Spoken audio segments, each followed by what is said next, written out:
కార్తీక మాసంలో చేసే శివారాధనకు విశేష పుణ్యఫలం లభిస్తుందని కార్తీక పురాణం చెబుతోంది. కార్తీక మాసంలో స్నానం, దానం, దీపారాధన, జపం, అభిషేకం వంటివి చేయాలి. సాధారణంగా అన్ని మాసాల్లోకెల్లా కార్తీక మాసం చాలా ప్రత్యేకమైందిగా నిలుస్తోంది. సనాతన ధర్మంలో ఆయనములు రెండు ఉన్నాయి. అవి ఉత్తరాయణం, దక్షిణాయనం. ఉత్తరాయణంలో మాఘమాసానికి ఎంతటి ప్రాధాన్యం ఉంటుందో దక్షిణాయనంలో కార్తీక మాసానికి అంతటి విశిష్టత ఉంది. ముఖ్యంగా హిందువులకు ఇది చాలా పవిత్రమైంది. ఈ పుణ్యమాసం హరిహరులు ఇద్దరికీ అత్యంత ప్రీతికరమైంది. ఈ మాసంలో చేసే శివారాధనకు విశేష పుణ్యఫలం లభిస్తుందని కార్తీక పురాణం వివరిస్తోంది.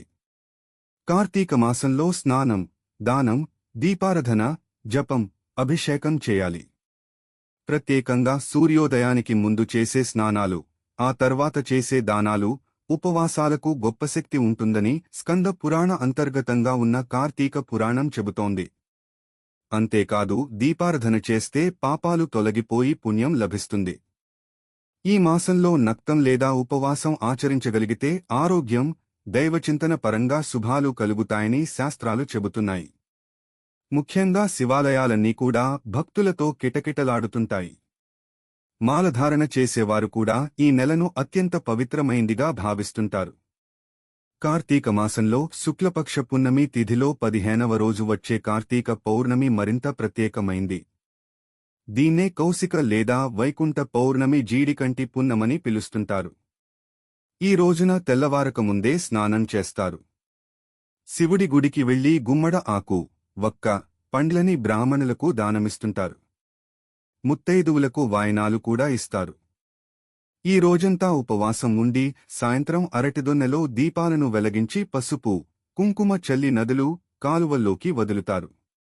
ఇలా చేయడం వల్ల అష్టైశ్వర్యాలు తమ వెంటే వస్తాయని, కుటుంబం చల్లగా ఉంటుందని నమ్ముతుంటారు. ఈ రోజంతా నియమనిష్టలతో ఉపవాసం ఉండి సాయంత్రం ఆవు నెయ్యి లేదా నువ్వుల నూనెతో దీపాలు వెలిగిస్తే సర్వపాపాలు తొలగిపోతాయని శాస్త్రాలు చెబుతున్నాయి. ఈరోజు దీపాన్ని దానం చేస్తే చాలా పుణ్యం. బియ్యం పిండి లేదా గోధుమ పిండితో చేసిన దీపాలతో పాటు స్తోమతను బట్టి వెండి ప్రమిదలను కూడా దానం చేయొచ్చు. కార్తీక పౌర్ణమి నాడు ఉసిరి దీపాలను వెలిగించడంతో పాటు శివుడికి ఇష్టమైన ఉసిరి చెట్టుకు ప్రత్యేక పూజలు నిర్వహిస్తారు. ఉసిరి చెట్టు నీడలో తలస్నానాలు కూడా చేస్తారు.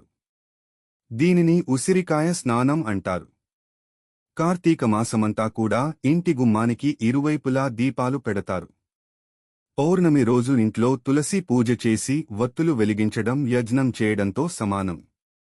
అంతేకాదు ఇంటి ముందు ముగ్గులు పెట్టి తులసి కోట లేదా కాలువ చెరువుల దగ్గర 365 ఒత్తులను ఆవునెయ్యి లేదా నువ్వుల నూనెతో వెలిగిసేత మీ కోరికలన్నీ నెరవేరుతాయని పండితులు చెబుతున్నారు.